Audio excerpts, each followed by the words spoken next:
Saudara ya, kenapa kita merayakan Natal early? Karena simple aja, banyak yang mau pergi holiday. Jadi kita selalu merayakan Natal memang di first week of December. Tapi nanti tanggal 25-nya kita tetap akan ada ibadah di tempat ini. Untuk Bapak Ibu ya, nanti yang nggak kemana-mana, datanglah untuk beribadah bersama. Nah, oke, baik. Bacaan kita dari Yesaya 9 ayat yang kelima ini yang menjadi tema Natal kita pada hari ini. Yuk kita lihat, sebab seorang anak telah lahir untuk kita, seorang putra telah diberikan untuk kita. Lambang pemerintahan ada di atas bahunya dan namanya disebutkan orang, penasehat ajaib, Allah yang perkasa, Bapa yang kekal, Raja damai. Bapak Ibu Saudara, setiap kali Natal pasti banyak kaum nyinyir, pasti banyak kaum polemikus ya. Artinya orang-orang yang mau berpolemik, yang mau nyalahin kekristenan. Itu selalu muncul. Itu siklusnya tahunan ya. Dulu banyak yang menyalahkan, katanya 25 Desember itu penyembahan dewa matahari, itu hari raya pagan. Lalu sejarah telah membuktikan, telah mematahkan hal tersebut. Saya nggak cerita komplit ya, tapi intinya adalah penyembahan kepada dewa matahari yang tak terkalahkan dikatakan itu baru mulai pada zaman Kaisar Julius si Murtad. Jadi dia dari agama pagan, memeluk agama Kristen, lalu balik ke agama pagan. Justru dia yang mengadopsi Natal 25 Desember itu. Itu baru terjadi abad keempat akhir, tahun 374. Sedangkan bukti-bukti gereja mula-mula, sejak tahun 126, Paus Telesphorus itu sudah merayakan misa Natal, saudara ya.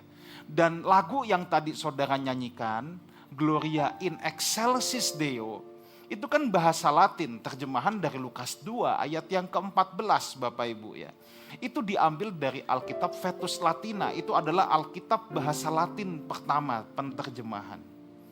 Tetapi pada tahun 380 Masehi ya, ada seseorang penerjemah yang bernama Santo Hieronymus ya.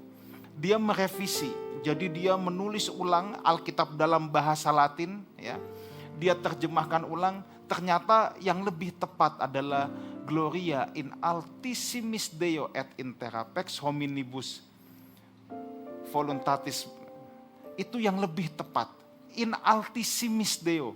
Jadi kalau saudara yang ke Israel ya, saudara kalau datang ke gereja Padang Gembala, The Shepherdfield Church, saudara akan lihat di langit-langitnya itu ada tulisan Gloria in altissimis Deo. Ya, saya sempat rekam itu. Mungkin orang bingung kenapa yang saya rekam itu. Karena itu membuktikan sejarah yang ada dalam kekristenan itu memang betul. Di mana Santo Hieronymus menerjemahkan Alkitab Vulgata itu. Kalau saudara ke Bethlehem, ke Nativity Church, waktu di pintu keluar, kalau ada yang di sebelah kanan itu ada kapel yang biasanya ditutup. Kalau nggak terpakai, saya nggak tahu Alex Yuli masih ingat nggak ya. Tapi kalau kita ingat, abis di pintu keluar, sebelah kanan ada ruang ibadah. Itu adalah kapel gereja Armenian. Kalau itu sedang dibuka, Anda bisa turun ke bawah, Anda akan ketemu Goa Santo Hieronymus, di mana dia menerjemahkan Alkitab Vulgata selama kurang lebih 15-20 tahun di goa tersebut. Nah oke, saya nggak bahas itu. Nah salah satu polemik yang sering kali orang katakan itu ini, Yesaya 9 ayat ke-6. Polemikus itu baik dari agama sepupu kita, baik dari orang-orang Yahudi ya atau Jewish itu suka mempersoalkan ayat ini. Katanya orang Kristen halu kalau pakai ayat ini buat Yesus, kira-kira begitu ya. Kenapa? Tuduhannya tuh gini, sebab seorang anak telah lahir, telah berarti sudah lahir katanya. Bentuknya past tense. Baik, mari. Nanti saya akan masuk kepada hal yang praktis, tapi saudara perlu dulu landasan berpikir tentang ayat ini. Ada 3 hal yang kita dapat buktikan bahwa ayat ini pasti buat Yesus. Tidak mungkin untuk yang lain. Walaupun ada salah satu rabi yang namanya Tovia Singer menuduh kekristenan melakukan akrobat teologi ketika membaca ayat ini, katanya gitu. Enggak, tapi mari kita buktikan. Kata telah, betul, kata telah itu memang sudah lampau. Tetapi yang namanya sastra Ibrani, ya, itu biasa bahwa tidak semua nubuatan ditulis dalam bentuk future atau bentuk yang akan datang. Tetapi ada banyak nubuatan juga ditulis dalam bentuk perfect tense. Hal yang sudah terjadi. Itu ditulis manakala dianggap satu nubuatan pasti akan terjadi dan Allah pasti akan menggenapinya. Itu bukan hanya di ayat ini saja. Ada banyak ayat yang digunakan untuk nubuatan tidak dalam bentuk future tapi bentuk perfect tense. Karena dianggap itu pasti terjadi, Allah pasti melakukannya. Itu yang pertama. Yang kedua, kalau saudara lihat, Allah yang kekal. Di situ El Gibor. Nah, El itu tidak pernah untuk manusia. Itu pasti menunjukkan keilahian sang Mesias itu. Karena ada yang berkata walaupun tidak semua rabbinik Yahudi ya, sampai saat ini banyak rabbinik Yahudi juga yang masih mengharapkan kedatangan Mesias. Tapi ada yang berkata karena ini pasten, lalu siapa sosoknya? Katanya Raja Hizkia. Enggak mungkin Raja Hizkia. Nanti kita buktikan. Karena gelar El itu tidak pernah untuk manusia. Raja Hizkia, Daud pun tidak pernah dapat julukan El. Itu hanya keilahian sang Mesias. Yang ketiga, coba kita lihat masih dalam konteks ini. Yesaya 8 ayat yang ke-23. Oke, saudara perhatikan baik-baik. Tetapi tidak selamanya akan ada kesuraman untuk negeri yang terimpit itu. Kalau dahulu Tuhan merendahkan tanah Zebulon dan tanah Naftali, maka di kemudian hari Ia akan memuliakan jalan ke laut, daerah seberang sungai Yordan, wilayah bangsa-bangsa lain. Wilayah apakah ini? Siapa yang muncul di sini? Mari kita lihat Injil Matius pasal 4 ayat 13 sampai 15. Saya mau tunjukkan bahwa ini pasti Yesus. Ia meninggalkan Nazaret, Yesus, diam di Kapernaum, di tepi danau, di daerah Zebulon dan Naftali. Supaya genaplah firman yang disampaikan oleh Nabi Yesaya, tanah Zebulon dan tanah Naftali, jalan ke laut. Ini penggenapan kitab Yesaya yang tadi. Daerah seberang sungai Yordan, yaitu Galilea, wilayah bangsa-bangsa lain. Galil Hagoyim, wilayah bangsa-bangsa lain ya. Yang kemarin ikut ke Israel, ingat kita makan ikan Petrus, itu ikan mujair saudara ya. Ya, tapi inilah wilayah bangsa-bangsa lain itu. Itu membuktikan bahwa memang keselamatan itu sejak semula Yesus memulai pelayanan tidak di Yerusalem. Kalau di Yerusalem banyaknya itu orang Yahudi. Yesus memulai pelayanannya justru dari Galilea, wilayah bangsa-bangsa lain. Itu menggenapi bahwa sang Mesias yang akan datang itu akan keluar dari sana. Jadi tidak mungkin ada sosok yang lain. Tidak mungkin. Sosok yang dimaksud dari Yesaya 9 ayat yang ke-6 tadi itu pasti Yesus Kristus. Nah sekarang kita mulai. Yesaya 9 ayat yang pertama. Kita akan masuk pelan-pelan Bapak Ibu ya. Yesaya 9 ayat yang pertama dulu. Nanti baru kita ke ayat 5 dan 6. Bangsa yang berjalan di dalam kegelapan telah melihat terang yang besar. Mereka yang diam di dalam negeri kekelaman, atasnya terang telah bersinar. Engkau telah menimbulkan banyak sorak-sorak dan sukacita yang besar. Mereka telah bersukacita di hadapanmu seperti sukacita di waktu panen. Seperti orang bersorak-sorak di waktu membagi-bagikan jarahan. Nah, bacaan ini, nubuatan ini Bapak Ibu Saudara, muncul ketika Israel ada dalam kekelaman. Di sana dikatakan ya, ayat yang pertama, dikatakan bangsa yang berjalan di dalam kegelapan. Oke. Kegelapan itu kosyek saudara, kebingungan, kekacauan, kesuraman. Bangsa Israel memang sedang dalam tekanan yang sangat besar. Tetapi dijanjikan Mesias akan datang. Saudara, mungkin engkau hadir pada saat ini ya. Saya tidak tahu, mungkin engkau sedang merasa hidupmu sedang seperti ada awan tembaga. Hidupmu gelap, engkau dalam kebingungan, engkau dalam kegelapan, engkau dalam kekacauan. Kosyek itu memang kegelapan, kekacauan, kebingungan, kedangkalan.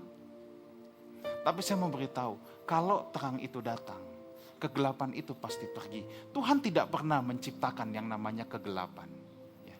Kegelapan adalah produk dari absennya terang. Sejak Kejadian pasal 1 ayat yang ketiga, ya, tidak perlu dibuka. Tapi Tuhan tidak pernah menciptakan kegelapan. Waktu Tuhan menjadikan langit dan bumi, karena Tuhan belum menciptakan terang, kegelapan menutupi samudra raya. Tapi begitu Tuhan ciptakan terang, jadikan terang. Jadi yang Tuhan ciptakan adalah terang. Kegelapan itu tidak perlu ditengking, Bapak Ibu. Ya. Kegelapan akan otomatis pergi kalau terang itu datang. Nah, pertanyaannya sekarang, apakah terang itu lahir di hati kita? Apakah terang itu betul-betul sungguh-sungguh menerangi hidup kita, hadir dalam hidup kita?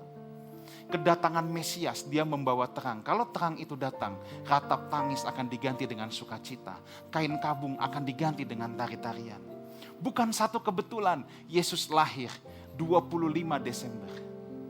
Karena di hari yang sama, bangsa Israel juga merayakan hari raya Hanukkah. Itu festival cahaya. Jadi kalau Bapak Ibu pergi ke Israel di bulan Desember tanggal 25 itu terang. Ada orang yang bilang, oh itu Natalnya Yahudi. Itu bukan Natal Yahudi.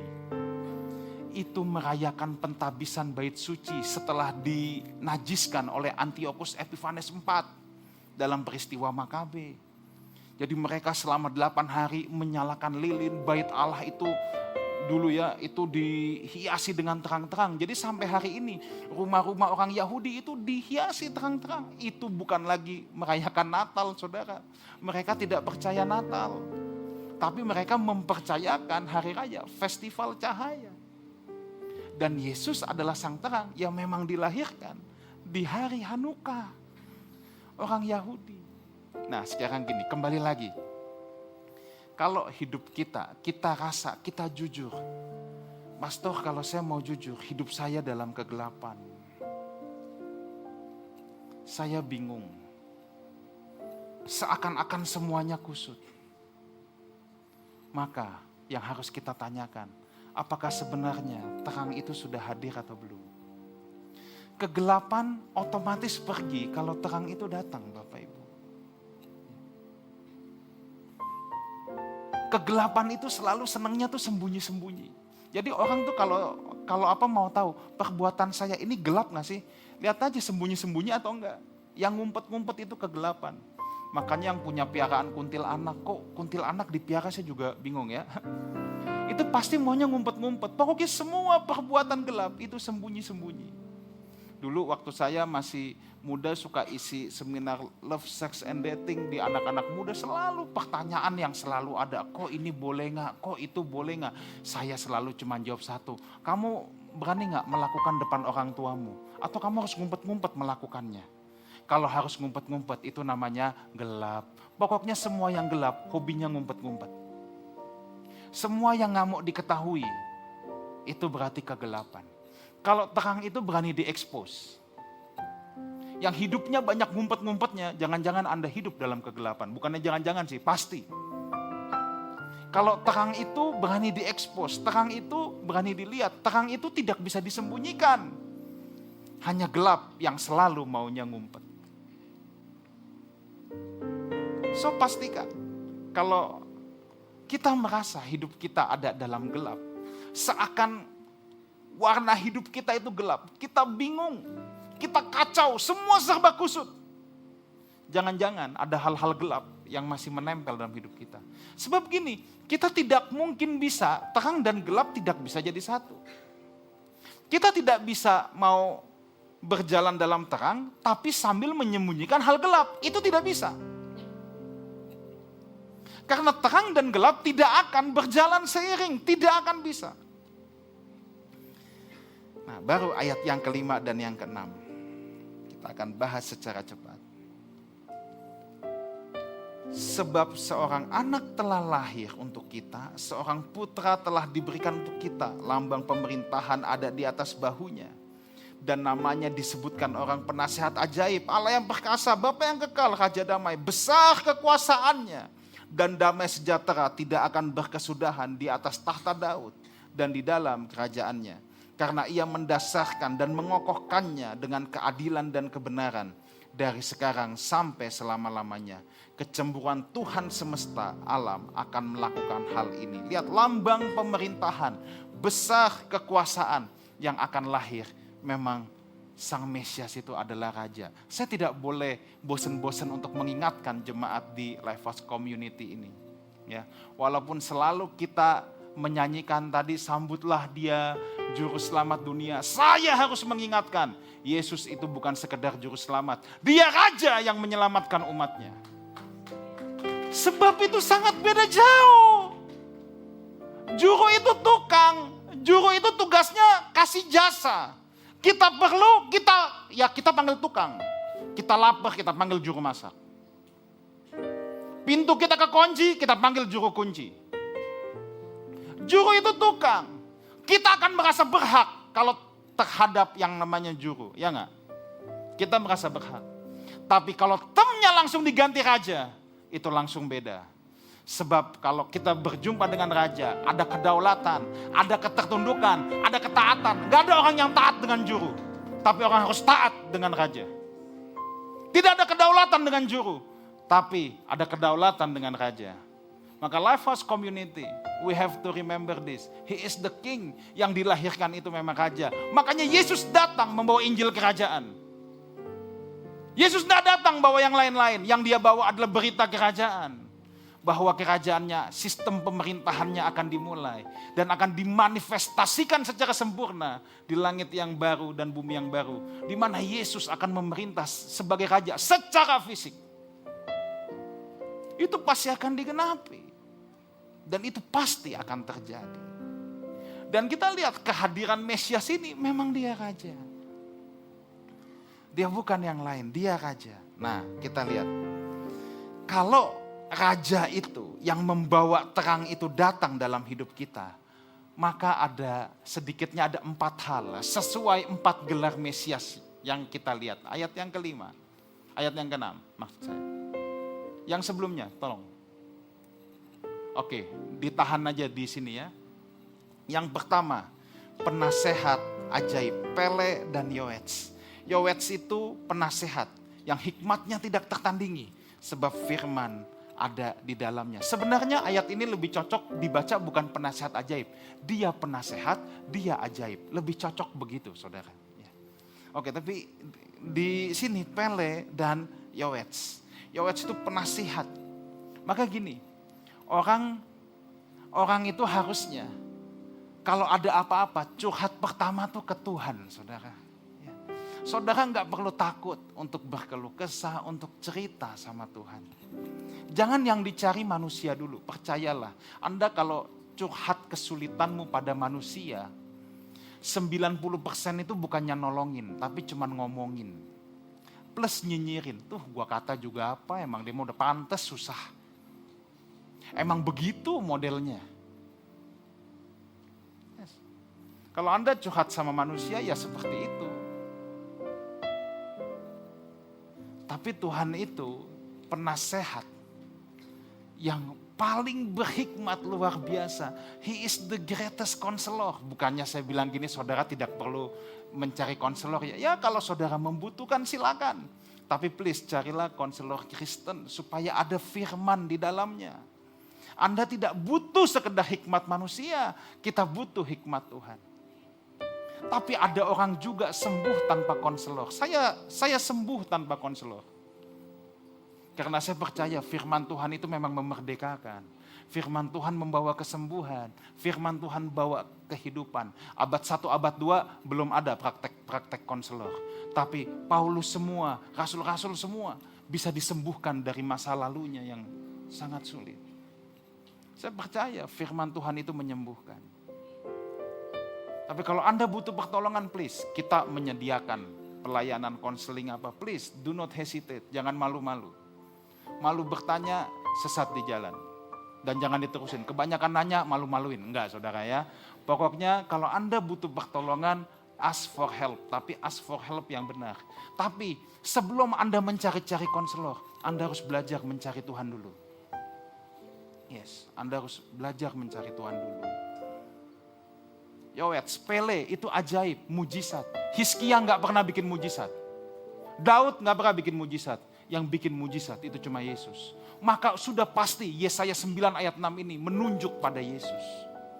Dia bukan hanya berhikmat, tapi dia juga ajaib. Dia melakukan mujizat. Yang kedua, Allah yang perkasa, El Gibor. Kalau sang terang, Mesias hadir dalam hidup kita, maka karena dia Allah yang perkasa, kita tidak lagi takut menghadapi tantangan hidup. Alkitab berkata, roh ketakutan itu bukan berasal dari Tuhan. Ketakutan itu selalu berasal dari kegelapan.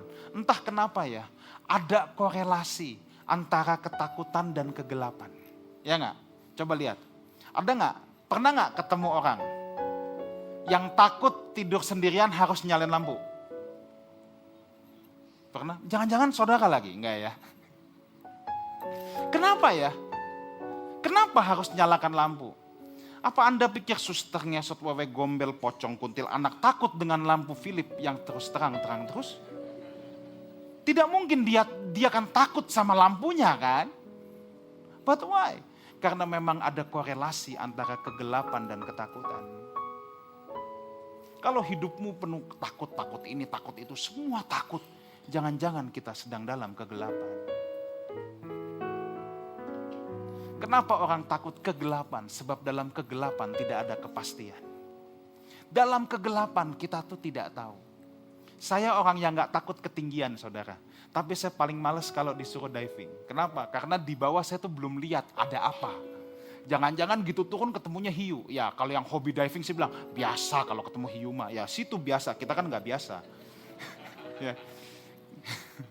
Saudara mungkin ketemunya cuma sirip ikan hiu yang udah ada di mangkok sop. Ada korelasi loh antara kegelapan dan ketakutan. Orang yang hidup dalam terang itu tidak takut lagi. Anda tidak akan takut menghadapi tantangan hidup. Ya. Menghadapi vonis kematian dari dokter pun Anda tidak takut lagi. Karena Anda tidak takut. Apapun itu Anda tidak takut. Next, tadi Allah yang perkasa. Sekarang, jadi ingat ya, kegelapan membuat takut sebab serba tidak jelas. Siapa yang hidupnya suka tidak jelas? Nah itu dia ya. Mungkin Anda dalam kegelapan. Yang ketiga, Bapa yang kekal. Aviat. Bapa yang kekal. Bapa yang kekal ini bukannya berarti Yesus adalah Bapa, bukan. Bapa yang kekal artinya dia sumber hidup yang kekal. Bapa itu, Abah itu source, sumber. Dia sumber hidup yang kekal. Ya. Aviat. Kenapa dia menjadi sumber hidup yang kekal bagi orang yang percaya kepadanya? Karena dia yang menghubungkan kembali manusia yang sudah terputus dengan Allah karena dosa. Dia yang menghubungkan hal tersebut. Makanya dikatakan, akulah jalan, kebenaran dan hidup. I am the way, the truth and the life. Aku jalannya. Jembatan yang sudah terputus oleh dosa. Tapi sekarang manusia bisa beroleh lagi hidup yang kekal. Apa itu hidup yang kekal? Yohanes 17 ayat yang ketiga. Saya juga tidak boleh bosan untuk mengingatkan jemaat di Lifehouse Community. Kita orang-orang yang mau belajar, kita orang-orang yang mau jadi dewasa. Jangan selalu mikir, hidup kekal adalah mati masuk surga. Itu definisi agama, Pak. Anda nggak temukan itu dalam Alkitab. Trust me. Anda tidak akan temukan itu dalam Alkitab. Memang ada banyak konsep yang harus dibongkar. Tapi ini adalah definisi Alkitab tentang hidup yang kekal. Hidup yang kekal itu yaitu bahwa mereka mengenal Engkau satu-satunya Allah yang benar. Dan mengenal Yesus Kristus yang telah Engkau utus. Makanya keselamatan itu bukan soal mati masuk surga. Itu mah hanya akibatnya. Semua agama juga bilang mati masuk surga. Itu definisi keselamatan. No. Keselamatan itu kan yang namanya selamat. Itu pasti bicara tujuan. Selamat sampai tujuan. Dan tujuan ini adalah supaya manusia bisa kembali menyatu dengan Allah. Yang sudah terputus bisa menyatu kembali. Bisa mengenal satu-satunya Allah yang benar, satu-satunya Yesus Kristus yang Kau utus. Dalam teologi itu disebut teosis. Makanya keselamatan itu adalah teosis. Manusia bisa kembali menyatu dengan Allah. Dan itu memang betul. Suatu hari nanti kita akan kembali menyatu dengan Kristus sampai selama-lamanya di langit yang baru dan bumi yang baru. Nah, implikasi dari Bapa yang kekal ini adalah kita tidak takut dengan kematian. Sebab kita tahu kita akan hidup bersama-sama dengan Tuhan sampai selama-lamanya. Hal yang dunia paling takutkan adalah kematian. Hal yang dunia paling takutkan adalah kematian. Orang berani bayar berapapun untuk menghindari apa yang namanya kematian. Tapi kita tidak akan bisa menghindari hal tersebut. Tapi dengar baik ini, bagi orang percaya, bagi kekasih-kekasih Tuhan, kematian adalah celebration of love. Sebab kita akan bertemu dengan kekasih abadi kita. Kita akan bertemu dengan mempelai kita. Yaitu Sang Mesias itu, Sang Terang itu. Kita nggak perlu takut sama yang namanya kematian. Menghadapi vonis dokter, kita tidak perlu takut. Dulu waktu saya belum penggembalaan, saya termasuk cukup banyak penerbangan, saudara. Enggak, bukan yang mau bilang sok pelayanan banyak, enggak, bukan. Tapi memang suka banyak penerbangan dulu ya. Pelayanan keliling semua. Nah, karena banyak penerbangan, pasti sering sekali lah mengalami, bukan sering sekali, tapi beberapa kali mengalami yang namanya turbulence hebat. Biasa kalau udah turbulence hebat, ya, saya selain diam, kadang-kadang saya tuh suka celingak-celinguk. Saya mau lihat sekeliling saya. Nah, itu biasanya udah ada yang baca kalimat syahadat, yang dari Pentakosta udah bahasa rohnya keluar, macem-macem. Ya. Itu langsung Anda bisa melihat bagaimana manusia. Itu belum mati, baru pesawat goyang-goyang aja takutnya setengah mati udah. Ya. Karena manusia takut dengan yang namanya kematian. Tapi kalau Sang Terang itu hadir dalam hidupmu, Bapa yang kekal, Anda tidak takut lagi sama yang namanya kematian. Karena Anda tahu, kematian tidak bisa mengalahkan kita. Kita telah berjumpa dengan Dia, yaitu Bapa yang kekal, pemilik kekekalan itu sendiri. Yang terakhir, Raja Damai. Raja Damai, Sar Shalom. Sar Shalom. The Prince of Peace. Nah, saudara, Shalom itu bersifat holistik. Harus menyangkut batin dan fisik. Makanya sebenarnya saya suka dengan terjemahan bahasa Indonesia Shalom, damai sejahtera.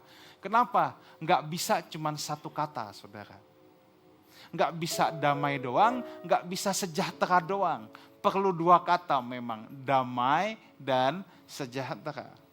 Karena shalom itu menyangkut semua aspek, keseluruhan aspek hidup manusia. Nah, shalom itu kalau diterjemahkan itu bisa completeness, tidak kekurangan. Juga berarti gini shalom, paid in full, membayar penuh, melunasi. Shalom dari bentuk verba kata shilem, yang berarti committed to paid in full. Jadi dari shalom itu ada shilem, berkomitmen untuk membayar penuh. Dan menariknya apa? Ini membuktikan. Yesaya 9 ayat 6 pasti untuk Yesus. Di atas kayu salib, Yesus berkata apa? Testelestai. Sudah selesai. Testelestai itu adalah penerjemahan dari kata nishlam. Nishlam itu juga punya bentuk kata verba shilem yang berarti membayar lunas. Hanya Yesus yang di atas kayu salib, dia berkata testelestai, yang artinya aku sudah bayar lunas. Itu sama dengan Sar Shalom, Raja Damai, yang paid in full. Jadi gak mungkin ini Hizkia, gak mungkin ini Daud. Daud gak bayar apa-apa. Hizkia gak bayar apa-apa. Yesus yang bayar semuanya. Yesus yang bayar semuanya. Jadi Bapak Ibu Saudara, shalom itu completeness. Nah sekarang begini, damai sejahtera itu gak bisa dibuat. Damai sejahtera, shalom itu saudara gak bisa buat. Shalom itu pemberian Tuhan, makanya Tuhan harus hadir dalam hidupmu. Shalom tidak bisa dibuat, benar. Ada orang yang berpikir, kalau aku nanti punya uang banyak, aku punya shalom. Tapi saya banyak ketemu orang punya uang banyak juga nggak ada shalom dalam hidupnya. Stres sampai nggak bisa tidur. Dan lain sebagainya. Ada yang berpikir kalau aku punya popularitas, aku akan punya shalom. Rupanya ada artis-artis Hollywood, kekayaan punya, popularitas punya, tetapi mengakhiri hidupnya dengan bunuh diri. Karena memang shalom itu tidak bisa dibuat, Anda tidak bisa buat itu dengan banyaknya uang. Sekalipun mungkin Anda bilang, iya sih, tapi kan lebih baik nangis di Mercy daripada nangis di Bajai. Nah, ya mungkin ada yang bilang gitu. Ya tidak apa ya. Tapi saya harus katakan begini ya, shalom itu tidak bisa Anda buat. Nggak bisa. Apalagi kalau Anda berpikir, istri saya baru satu sih, coba kalau dua, pasti ada shalom. Bukannya shalom Pak ya. Makin gelap nanti, makin buntu nanti. Shalom itu hanya bisa diberikan dan Tuhan yang berikan itu. Dia sah shalom sebab shalom Kristus mendamaikan manusia dengan Allah. Dia kan Raja Damai, dia yang mendamaikan manusia dengan Allah yang terpisah dengan dosa. Dia yang membayar lunas hutang dosa yang seharusnya dibayar oleh kita. Jadi dia mendamaikan, dia yang membayar lunas. Nah, damai sejahtera ini Bapak Ibu, enggak dimulai dari mana-mana. Dimulai dari gereja yang kecil. Apa itu gereja yang kecil? Rumahmu. Shalom itu dimulai dari rumah. Sebab kalau ada shalom, di sanalah Tuhan memerintahkan berkat untuk tercurah. Ya, shalom itu dimulai dari rumah. Sudahkah suami istri makin rukun? Orang tua dengan anak semakin rukun? Jangan sampai kalau ketemu di gereja sih, pap, mah. Tapi gitu rumah, nyet.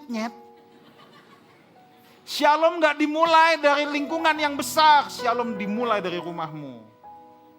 Jangan cuma jago acting di gereja doang. Tapi shalom please harus dimulai dari rumah. Dari gereja yang kecil, yaitu rumah. Ya. Sudahkah kita membereskan hubungan-hubungan yang rusak dengan orang lain? Ada suami istri yang tinggal satu rumah tapi gak saling ngomong. Ada orang berjemaat di gereja yang sama tapi gak saling ngomong. Nah ini kan gak ada shalom. Perlu dibereskan hubungan-hubungan yang rusak. Perlu kerendahan hati supaya ada shalom hadir dalam hidup kita. Maka kalau Yesus lahir di palungan, Anda perlu mempersiapkan palungan hatimu supaya Yesus sah shalom itu betul-betul lahir dalam hidup kita. Kita nggak cuma peringatin Natal doang, tapi sah shalom itu harus betul-betul hadir dalam hidup kita. Shalom itu bisa hadir kalau kita menyediakan palungan hati supaya Yesus ada di situ. Kalau sang terang itu datang, dia pasti menerangi semua penderitaan yang mencoba membuat gelap hidupmu. Kadangkala penderitaan memang bisa membuat kita seperti gelap. Tapi kalau sang terang itu hadir, maka di tengah-tengah penderitaan pun Anda tidak gelap lagi. Itulah kenapa gereja mula-mula, para rasul di tengah-tengah penderitaan yang sangat hebat. Waktu khotbah komitmen kita lihat bagaimana kekristenan mula-mula berhadapan dengan kematian setiap saat. Tapi satu hal, di tengah-tengah penderitaan itu mereka tidak pernah menjadi gelap. Mereka tetap ada dalam terang. Sebab memang betul sang terang itu sendiri hadir dalam kehidupan mereka. Doa saya, terang Kristus betul-betul lahir dalam hidup kita. Supaya kita tidak lagi ada dalam kegelapan. Tapi shalom Tuhan boleh turun atas kita semua. Amin.